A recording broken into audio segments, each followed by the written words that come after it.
Elles regardent très clairement dans leurs achats les impacts des plastiques à usage unique et tout ce qui est économie circulaire. De toute évidence, ça bouge. Après, de là à dire toutes les entreprises de nettoyage y passent, non. Mais effectivement, les plus grosses sont beaucoup plus rapides sur le sujet et les petites finissent par suivre. Il y a une demande de plus en plus forte par rapport aux produits, d'avoir des produits qui soient plus respectueux de l'environnement et bien sûr de la santé des personnels, de leur personnel qui vont manipuler les produits chaque jour.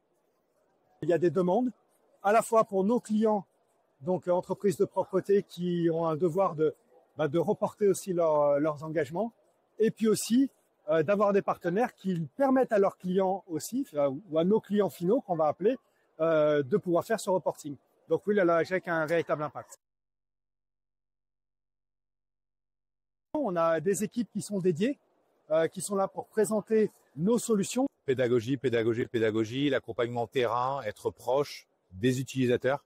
Parce que sensibiliser les acheteurs, c'est une chose, mais l'utilisateur, c'est celui qui au quotidien est dans la pratique et il faut pouvoir les accompagner. Ça passe évidemment par de la formation. Ça, c'est vraiment très, très important. C'est le cœur du principe. Et puis, beaucoup d'explications.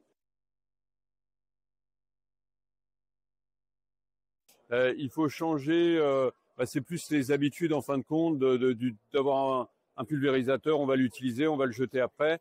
Donc là, il y a un peu on va encore une fois de formation et puis de mise en perspective qui est importante par rapport à toutes ces solutions nouvelles qui arrivent. Dans les entreprises, et lorsqu'on parle de la loi AGEC, il y a de multiples personnes qui interagissent et pas toujours nos interlocuteurs. Si on s'adresse à un directeur ou un responsable d'environnement de travail ou une entreprise de propreté, un acheteur, ce ne sont pas toujours eux qui sont impliqués dans le reporting, entre autres du scope 3 de la loi AGEC. Il va falloir trouver des petits fabricants qui, eux, à échelle humaine, sont capables de répondre à nos besoins, de pouvoir fabriquer à la dimension qu'on veut.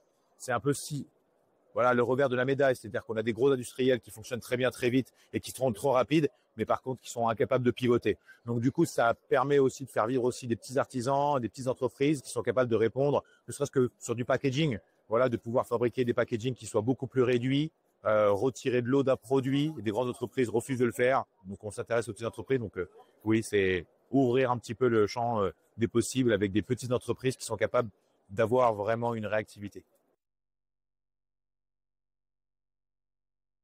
Tous les produits Tork que nous proposons ont des allégations développement durable et toutes nos allégations sont sourcées et chiffrées. Et à partir du moment où elles sont sourcées et chiffrées, elles peuvent être récupérées et reportées à leur propre rapport extra-financier. Et c'est dans cette manière que nous aidons aussi nos clients tout au long de cette chaîne de valeur. On va travailler de toute façon avec, dans notre cas, sur des produits qui n'ont pas de pictogramme de sécurité. Le fait de ne pas avoir de pictogramme, ça va permettre d'avoir des plastiques qui vont être facilement recyclables et donc revenir dans la filière pour recréer des plastiques.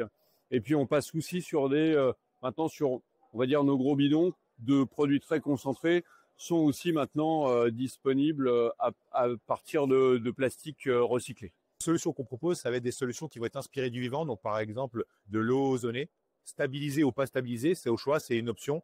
Donc on permet une solution qui est fabriquée sur place. Donc du coup, on n'a plus de produits chimiques à amener sur le site et par conséquent, du coup, plus de plastique, plus de carton et plus de transport. Et tout ça, ça veut dire énormément moins de CO2. Et forcément, aujourd'hui, c'est quelque chose de assez révolutionnaire, mais demain, avec la loi AGEC, forcément, on demandera aux entreprises les bidons de plastique de produits chimiques. Il faudra bien s'en occuper et recycler. Il y a toujours des résidus qui sont un peu chimiques, qui sont un peu dangereux. Comment on fait pour les récupérer? Nous, on élimine ce problème, toute cette logistique.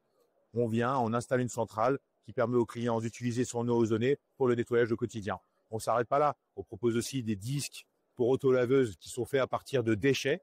Donc du coup, c'est plus un déchet, c'est une matière première en eau, mais c'est des bouteilles plastiques qu'on récupère et qu'on refabrique en disques. Et grâce à ça, on est capable aussi de rendre le disque complètement biodégradable.